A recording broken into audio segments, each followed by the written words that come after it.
Let's get into her. All right now. So there was an initial story I was gonna use prior to the whole situation. But Variety just wrote a new updated story on the box office, and we're gonna get into that in a second. But yeah, they talking about this is a record breaker. So I'm like, well, damn, fuck Melissa Barrera's drag because it seemed like the people wanted Sydney back, and we got what we want. So before we get to what it is now, let's take a trip back down memory lane when the Scream 7 situation was a hot ass mess. So y'all remember there was supposed to be a trilogy initially that the Carpenter sisters, that would be Jenna Ortega and Melissa Barrera, had signed on to do a trilogy. They tried to say they didn't, but it's like, sis, we already remember y'all saying that, especially with Radio Silence. But stuff had happened. They weren't able to come aboard because I guess they were probably getting pressure from the studio to make another wait, hold on. I forgot to put that the stage thing in. I mean the comments. All right, so I think that Radio Silence hadn't, jotted down anything yet in regards of forming it into a script. So they needed some time because they were doing Abigail. But I think with Radio Silence and Paramount, they probably wanted to rush out another Scream movie. So Radio Silence they went off and did their own thing somewhere else. Then Melissa Barrera came out and was, speaking out for the genocide that was going on in Palestine, and rightfully so, because like I said before, I was with her on what she was saying. And now when she was fresh off the situation, everybody was crucifying her, and she paid the price, as well as Susan Sarandon, because Susan Sarandon just did an interview where she was talking about, yeah, a lot of people was dropping her. She was losing work and everything because she spoke out against the genocide that's happening in this country that, of course, is run by a bunch of damn Zionists. And a lot of our corporate people are cucking to them, Democrats and Republicans. So she spoke out. She had to pay the price, and it is what it is. And she's speaking out about it. So um, then all that happened. Melissa Barrera ended up getting fired, which I thought was ridiculous. She shouldn't have gotten fired for what had happened. Actors should be allowed to speak out against any injustices in the world, especially if you're a minority, like she is. I believe Melissa is Mexican, so why not speak out on atrocities going on the world? And you don't have to be an other in order to speak out. You could, if you have it within you. Mark Ruffalo speaks out all the time, and I know he gets shit for it, but I'd rather you say something than just be a little pussy and keep your head down and don't want to speak on whatever. But that's neither here nor there. So then after that, Christopher Landon was coming on board. I was excited with him coming on because I like Christopher Landon's movies. He seems like a big horror movie fan. He's also someone who was deeply inspired by the Scream movies, and you definitely catch it in a lot of the type of movies that he does, that he's done, horror movie wise. So then he wound up going away because y'all were over here picking on him because of the whole Melissa Barrera situation, which he had nothing to do with. That was the studio. But of course, because it's a name and all this other stuff, you're gonna go pick on whoever is you can get, go at rather than go after Spyglass, whatever the case is. Which I said at the end of the day, all of this is performative because a lot of y'all don't really stick to um your guns on a lot of situations. And clearly the box office showed because while at the recent premiere of Scream, which I think that was probably maybe one of the reasons why they were prolonging it, because it could have been from all the controversy. But like I said, there's a difference between the Matrix and the real world. And I can walk and chew gum at the same time. So yeah, I'm against Zionism and all the other things, but I'm also a Scream fan. So I'm not going to stop watching a franchise because, oh, one person that only did 2 movies out of the 7 was fired, when this franchise has always cucked itself to it being a Sydney driven situation because they've had her in every movie except the last one, which was 6. So after everything that happened, the last director left because y'all were bullying him and threatening his kids, bodily harm and all these other things, like y'all actually were Ghostface going sending threats online. And then they brought in Kevin Williamson, which I thought was a safe bet because Kevin Williamson is tied to the franchise. He created Sydney, he created Gale, he created the rules around what the new slasher situation is. So, with all that being said, the movie is finally here, and you want to know my thoughts. um, For the most part, I will say I enjoyed it. I did have to go to the bathroom 4 times. I guess it was just the coffee I drank. I was like, okay, why am I going to the bathroom 10 minutes later? I gotta go again. It's probably old man bladder. But anyway, and I ain't that damn old, but I be feeling like it sometimes. So I went to see the movie Friday morning in IMAX. Great experience. It was great. I will say this: it was great to see Sydney back on the screen because I love Nev Campbell. I've always loved the character that she brings to this whole situation, and I like the idea of them possibly exploring. Okay, Sydney is now a mother of three kids, and what is it like to deal with the because Maureen wasn't there to navigate her through this whole situation, what was going on. She was murdered, and because her death, which of course had to do with Stu and Billy. Now they wanted to go after the daughter because he was still hurt because, her mother was going around sleeping with his father and that sort of thing. So she was all alone. And I mean, she had her father. And sidebar, where's her father? Because where's Sydney's father? He wasn't even mentioned in the movie. It would have made sense if during one of the scenes when they did the FaceTime situation, that when they showed the kids, which felt kind of like an afterthought to explain why they all weren't there, but Tatum was. It would have been nice that they would have had the kids with her father because it's like since y'all were nostalgia baiting us to death, that would have made more sense to have them there. But that's whatever. I'm splitting hairs. But I am going to read this script down to the floor because the script was not that good. And I think it's time to get rid of who wrote it? Guy Busick. It's time for him to go because he wrote 5, he wrote 6, and he wrote this one. And Kevin had to come in and do some rewrites, which I heard the rewrite was $500,000. So they had to spend $500,000 to do rewrites on it. And clearly it shows that money not well spent because the script was a mess. The opening sequence had nothing to do with the movie as a whole. What we see, obviously, you see in the trailer, they pretty much give away not necessarily how characters die, but you see, like, okay, when she falls on top of that blade, that was one of the sequences you knew was going to happen. But something happens afterwards that kind of adds a little extra icing on the cake. Burn it all down with all that other stuff. Hint, hint. If you have, that's for those who've seen the movie. So, um, that sequence, I'm like, because whenever we see an opening sequence with Scream, right? Isn't it always like the opening kills are always sort of connected to other characters in that universe? There was no connection of these two that were killed. What was the connection to Tatum and her friends? There was no connection. Another thing I had an issue with this movie too, her friends were underwritten. Like they barely had scenes. It was like the scene between Celeste O'Connor and Asa Gurman, they were trying to make them like they were a couple, but I'm like, the only hint we had that she had a crush on him, well, at least from what I know, because maybe I went to the bathroom when they had another scene. But the only time we knew that she had a crush on him was during the bar sequence. There was no lead up to the fact that okay, there was any kind of thing that they had going on with each other. So that was a little bizarre. I just felt like the writer did not really focus on developing the characters. Also, um McKenna Grace Hannah character, she was in the movie for like 2 scenes. I'm like, what? She was underused. Kind of like how she was in Five Nights at Freddy's. Y'all underused her in that too. So, but her scene was good though. Her death scene, I lived for that one when she was stuck on the harness and swinging back and forth, and then he holds the knife up like this, and then she's coming towards it and splits her open, and the guts come out. I was like, okay, I'm living for that. That was like the most iconic sequence since. Yeah, there's gonna be some spoilers in case y'all didn't hear me say it earlier. That was the most iconic scene since Casey Becker's murder, which they did show in an uncensored version of the opening kill in the original Scream. Her guts coming out while she's hanging from the tree in the original movie. There is a version of that out there somewhere. I don't know where, but I remember seeing it. Um, and the bar tap scene, that was a cool scene too, with Asa Gurman, where his head went through the bar tap and literally you had a mixture of beer and blood coming out of his mouth. That was a pretty cool scene too. There was some pretty gnarly kills. I will give them that. I just wish they would have focused more on the story. Now, Joe McHale as Mark Evans, which we all know. Look, I wasn't that upset that Patrick Dempsey it wasn't in the movie. It would have probably gave a little more, oomph if he was.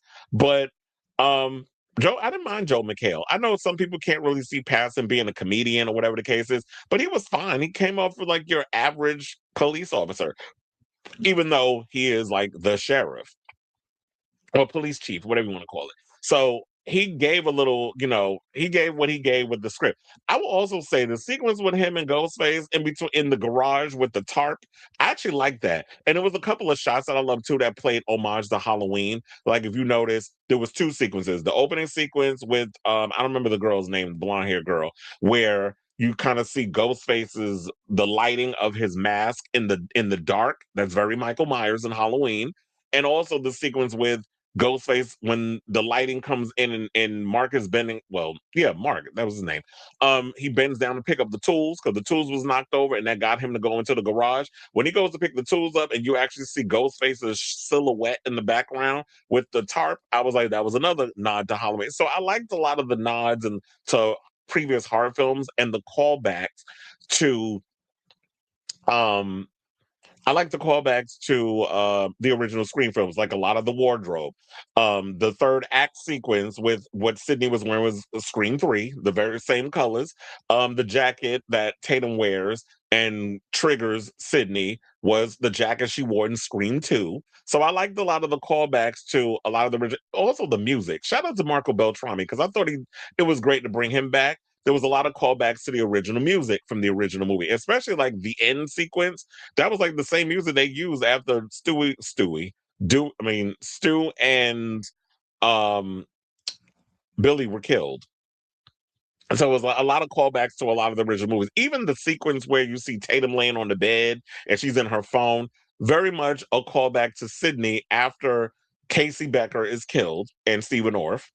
And it's a callback to Sydney being at the computer and she's doing whatever she's doing in the computer. I think she was like, that was her version of texting, actually. I think she was, what did we call that back in the what do we call that? We were instant messaging. I think that's what she was doing. And it was 96, child. So she was instant messaging. So and then Billy was at the window. So it was like a lot of callbacks and stuff to that. I like the dynamic between Sydney and her daughter, that there was like a little bit of this. She was trying to hold back. Another sequence I will say that I definitely love that built up that suspense. I did want more suspense and more chase sequences in this movie though. I felt like I was a little let down from that. But the panic room scene where they're in the wall and stuff, that was a really cool scene too. And when they got out and there's a little sequence happens and Gail is introduced in how she comes back in that scene. Everybody in my theater clapped during that part. So it was great to see Gail. I was pissed that y'all underused her. You underused her and you underused the Minx Martin twins because there was a sequence. I'm like, that makes sense. After the interview that she does with Sydney, finally gets her interview after 30 years, then we see Stu. Well, I guess let's get into that. And the whole AI situation, which we all knew for those who've been following a lot of the theories online and the pundits and everybody that's been talking about this movie ad nauseum, y'all probably already knew by now that there was going to be an AI angle used in the movie. I like the idea. I felt like the execution wasn't executed well. So I had an issue with the whole AI situation. And it was great seeing Matthew Lillard back on the screen as the AI version of, Stu or whatever the case is. But I miss Roger L. Jackson's voice. I felt like he's the most iconic part of the Scream franchise. So it kind of felt like, in a way, it was the weakest use of Ghostface since Scream 3 because in Scream 3, we barely heard Roger L. Jackson's voice in that version too. So I wanted him to, and this is me talking as a Scream fan. I'm not going to be like everybody else where they come up in here and they want to hate on it because of, oh, it's Melissa Barrera, just free Palestine. I'm not doing all that performative shit. I'm coming at this film reviewing it as a fan of the franchise. Um, loved what you did with what y'all had and with the script and all the stuff, Melissa and Jenna and the rest of y'all. But judging. I want to judge this on what the film was. So yeah, these are my issues that I have with the script. And during the sequence when she's going to the bar and Sydney doesn't have the keys because she took Gail's car. Gail's like turning around like, Sydney, Sydney. I'm like, girl, run after her. I mean, I know you got nerve damage, which they did address from like Scream 6, where she got the nerve damage because of that big sequence in the loft in New York, which I actually love that they followed that up. And so now Gail's self-medicating. Because we see when she popped that pill and turned her back and Sydney caught it. So when that sequence comes, I'm like, ma'am, so you gonna really run across town to try to get to your daughter? That was just dumb. But I guess that was just a way that they wanted Tatum to have her moment of trying to fight Ghostface with the assistance of her mother. And then there was like one little spot that the signal was bad, so she had to stand there and guide her through everything. That was a cool sequence. poorly executed. So there was a lot of ideas that I thought that they were trying to put in this movie, but some of the stuff just wasn't well executed, in my opinion. And so, yeah, there's that. Okay. So before we get to the box office and everything, because I the plan was I was going to get to the box office, then get to my review, but it seemed like my brain went the way it went, and so this is how it's all coming out. Let's get into this the Ghostface part. So if y'all don't want to hear who the killers are, mute your thing, and I'll do like one of these numbers when we done. Okay.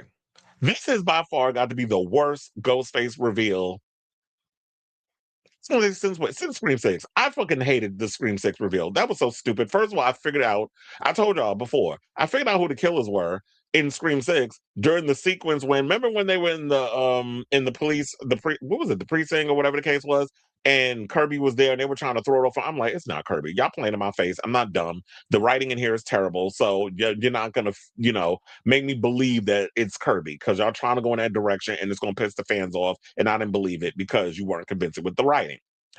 I figured out who the killers were during the therapist sequence because I was like, first of all, how would any one of them killers know except the Dermot Mulroney's character because he was the only one that was there that would know a lot of the information. So I knew it was him.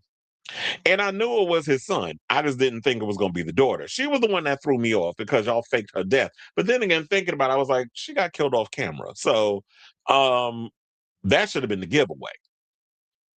So that one was the worst one. I didn't mind 6 because Richie was obvious too, and Mikey Madison kind of threw me off. But then I was like, you know what? It makes sense. Like if I was really paying attention at the time, maybe I was excited because it was a Scream movie. I didn't really like catch it then, but whatever. This one was horrible. First of all, it reminded me when it's revealed that it's Marco, aka Ethan Embry, the guy that works at the mental institution. I was like, first of all, that's a dead giveaway. He looks serial killer ish. The receding hairline, the crazy look that he had. I was like, killer.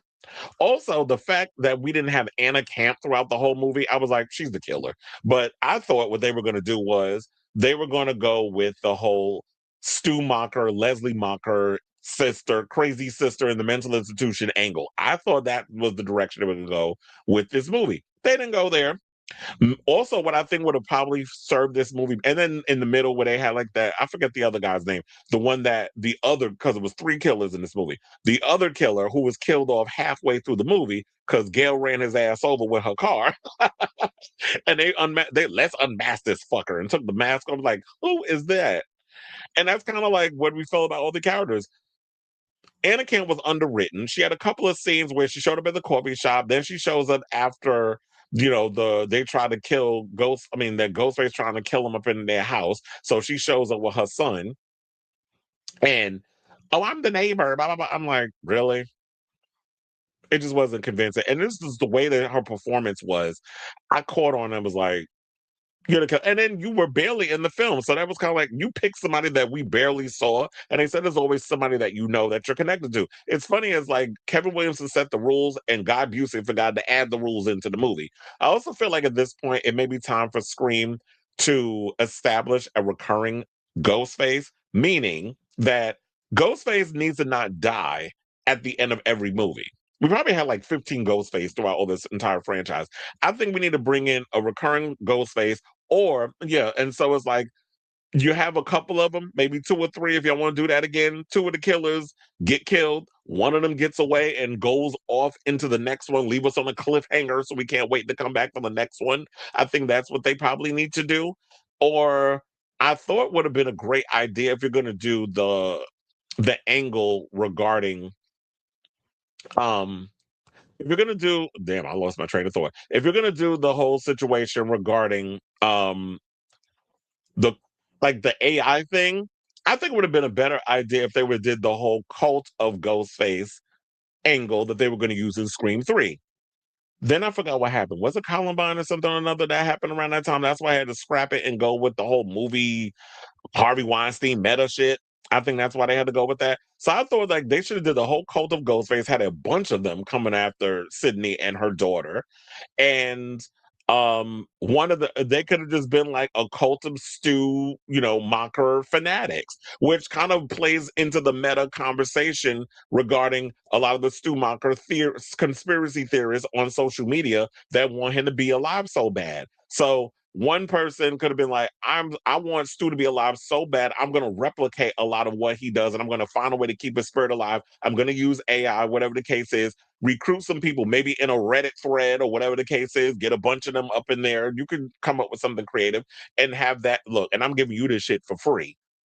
Radio Silence or Spyglass. First of all, I can't say Radio Silence because Radio Silence did an interview and they said that their producer credit was a vanity credit. They had nothing to do with this movie. So I guess we could just toss them out of the situation because they said, yeah, when we didn't do the film, we had nothing to do with it. But as a thank you, they just put them as, they got a executive producer credit, whatever. So I think it was like that could have been a cooler angle to do in regards to the whole cult of Ghostface situation. Can I tell you that scene with the way they took out Anna Camp had me cackling her, and I was like, oh yeah, I'm looking forward to an Anna Camp Nev Campbell fight sequence in the garage. So that fight sequence was lit, and the scene with the bullets, which, if y'all paid attention, was a callback to Mickey's death in Scream 2. Let me catch up all the situation because remember when he came back, there was like you supposed to shoot him in the head. He comes like, "Ha!" And then of course Sydney and Gail shoot his ass, light his ass up with bullets. Oh, they lit this bitch up too, but to the point that her face fell apart. I was like, okay, I was living for that. So, um, overall, I thought the film had potential in a lot of situations. I think that there needs to be some new structural change. And I'm saying if y'all don't kind of straighten up and figure out how to make this franchise more interesting and question what is the state of horror films today? What is happening? Because remember, that is the foundation that Scream built. Scream was a film that built its foundation on critiquing past slasher films from the 80s and the early 90s and managed to take all that stuff up in there. And then, of course, we got Stab, which was the parody. This movie almost felt like I was watching it. This may have been the first time in my lifetime I've watched a Stab movie rather than a Scream movie. So Scream 7 was given more Stab than Scream. I enjoyed some of the parts. If you're gonna use people from the past, we need more Gail. And I just have her disappear for half the movie and show up at the end. I'm like, where the hell did she go? She was at the news spot, and then we don't see her the rest of the movie. And then the Meeks Martin twins get into it with Ghostface at the bar, and then they're gone for the duration of the movie and show up at the end with a camera to catch her. I'm like, what? There's something missing in there. So it didn't make sense. Like you have people who understand that world, but you didn't utilize them enough. So if we're gonna come back with Scream 8, whatever the idea is, hopefully you come up with a much better idea than y'all did with this because the motive, and I forgot to mention this, the motive behind um why Jessica, because that was her name, and Marco was the guy that worked at the mental institution. The motive behind Jessica's situation, I'm still trying to understand what the fuck she was talking about. I didn't understand none of it. I'm like, what? Because she read Sydney's book and it motivated her to kill her husband. Then she starts going to this whole long ass unnecessary monologue like she's auditioning to be in the Iliad, which you already know that Homer's the Odyssey, I should say, which you already know Christopher Nolan has made that movie and it's coming out this year. So it's like she trying to do some Shakespeare type. I'm like, okay, y'all need to stop because now you're going on and on and on. This reason made no sense. If she would have just been like, you know what, your book inspired me. I needed to find a way to get you to come out of retirement because of the whole you kind of just became this meek thing person, which she always has been a little kind of to herself and very meek and very seclusive and all that other stuff. That Sydney's always kind of been that girl. And yes, she comes out and has her badass moments, but she always kind of like just becomes a recluse in a lot of ways as I guess that's her way of surviving. But now you can't live like that no more because you got a husband, you got kids, and you got to find ways to protect them. So you can't be an introvert. You got to be an extrovert in a lot of situations. And it was good to see that side of Sydney come out at times, especially when her family was in peril. And so I need a little more of that in the next one and a much stronger script. I also hope that if Kevin Williamson comes back, and I have a feeling they'll probably ask him to make another one, and I'm sure he'll probably say yes. If that's the case. Kevin, really come with a good idea and write it yourself. Don't bring Guy Busick and the other one and all these other. It's like no, because they do not understand these characters. They don't understand Scream and what that is about. I'm looking forward to seeing Scary Movie. Did y'all see that trailer? Because they showed that before the movie, and I did cackle. He said they didn't kill her, they killed them because they them pronouns. So I was living for that. The dildo sequence where she was fighting Ghostface with the dildos, that had me cackling. The little kid was they holding balls and they were like, the fuck? I'm like, I was sitting there like, okay, this trailer is bonkers. But I was living for some of the jokes up in there. So yeah, so that's I hope I covered everything in regards of Scream 7 in regards to that. So it was like, yeah, I like seeing the potential. I'm hoping that we're going to see more of Tatum take on that role of, you know, surpassing Sydney in a lot of ways. Nev Campbell not coming back in Scream 8. I don't see that not happening. They're definitely going to have her come back because this movie made a shit ton of money. So I'm sure they'll be backing up the Brinks truck to keep Nev back on. And Paramount has pretty much cut themselves into a corner because it's like without the original Final Girl, which they did try to call her, oh, she's past her prime. It's like, fuck you. Which I agree because it's like, don't, it's like how she said in what was which one was she, did she say don't fuck with the original? I feel like that's what it is. Y'all can come in and try to bring in new people, which they tried to do, and they threw shade in this movie regarding the other two.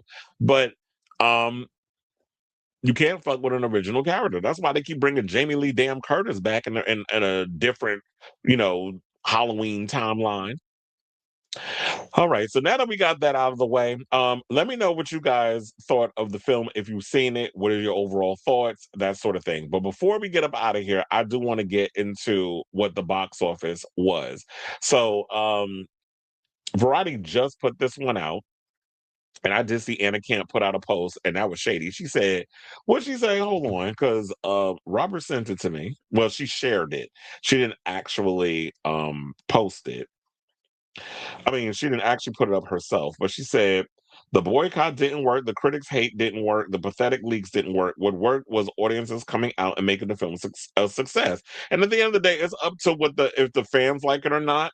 And yeah, so I definitely want to hear from you fans. Did you like the movie, all this stuff? Let me know in the comments. But let's get into the box office, which recently, when did they write this? This was about this morning, I believe, was when we got the actual thing. Because the other article I had was from yesterday.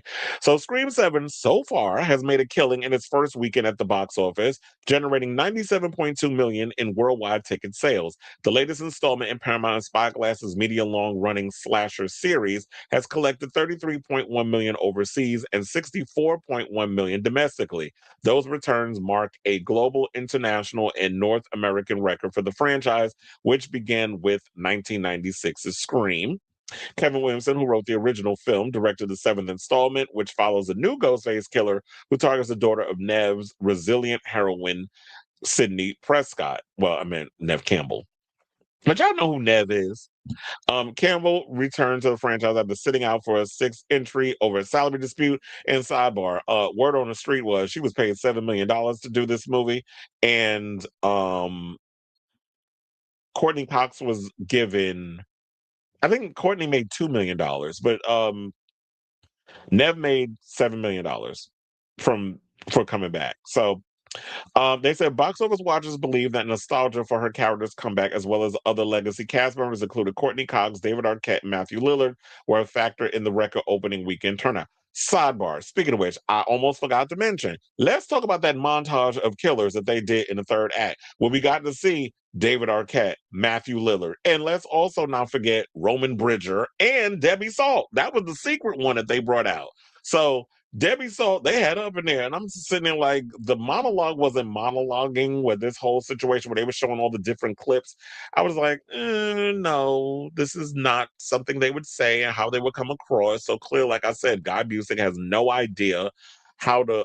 He had no clear understanding of these characters and what Scream really represents, which is why I have such an issue with the script in this whole situation. And my thing is this also, if you're gonna come back with a new one, could you lighten up on the nostalgia? Because I felt like you were using a lot. I mean, it's good to have nostalgia. We love nostalgia because we're in that era now of like we're looking back at things. But if you're gonna look back, we have to find a way to push the story forward. And you need to kind of figure out like don't use the nostalgia as a way to mask the fact that there was so many holes in this script and that it was just, a lot of the characters were underwritten. And you could definitely tell that it was just a lot of stuff missing. So premium screens also contributed to the better than expected start. Because I was going to say the fact that I feel like what contributed to it was the fact that for the first time it showed an IMAX, Screen X, and other pricier formats. So that actually, you know, was part of it. That was 40% of their gross came from the IMAX screenings, the Dolby screenings, the ScreenX showings, and all that other stuff. Because a ticket. Well, me, I have A list, so I just pay $27 a month to watch movies, whatever the case is. But the screenings was like, the average person that's going to go see Scream in IMAX, you got to pay like damn. Well, in New York, you got to pay, I think, like damn near $30. So it's like 27, $28 a person. So that definitely helped with the ticket prices or whatever the case is. So seems like everybody at Spyglass Media and Paramount, finally Paramount got a hit on their hands, and we're gonna get into Paramount later when we got to talk about all the other craziness that's been going on with them and this whole Netflix deal. But it looks like finally Paramount got something to celebrate because your slate is looking a little thin. So yeah, I don't have a lot of interesting movies and stuff coming out. So yeah, do I have anything else to add to this? I don't think I do. Y'all already know the box office numbers. We don't need to get into all the other stuff. Oh, they said that the market, well, I didn't know this about the marketing campaign. They said, well, we know they show stuff at the Super Bowl. I had no idea that Ghostface appeared at UFC 324 in Vegas. So they were trying to go after all the different demographics. And, this is the 30th anniversary, so maybe that's why they stuck heavily with the nostalgia. But like I said before, the nostalgia, too much nostalgia, kind of, in my opinion, hurt the script because the script just wasn't that strong. So congratulations, Scream. You got another hit on your hands. And what that basically means, we get another one because Hollywood, they will milk a franchise dry until the box office receipt starts to deplete and y'all stop going to the movies to watch it. But as long as there's another thing with Ghostface, can we stop making him trip over furniture? Like that is so old at this how many times did Ghostface fall over and trip? Like it's literally like I said, it's like I was watching Stab or a scary movie rather than Scream at certain parts because it was just too much of him tripping over himself. So we got to do better with making Ghostface come across a little more sinister and a little less clumsy. So we got to kind of lighten the load off of that as well. So, and I'm sure there's going to be more stuff that I'm going to come up with that I'm going to add to this whole situation as we go down the pipeline with more Scream conversations. So I'll say all this to y'all because I'm waving my hands. Spoilers done. What did you guys think of this story? Did you go see Scream? What were your overall thoughts? Did you love it? Did you hate it? Do you think they need to just bring in new writers? Do you think they need to retire the franchise? Do you think Ghostface is just a goofy old corny wannabe killer or whatever your thoughts are? Let me know in the comments down below.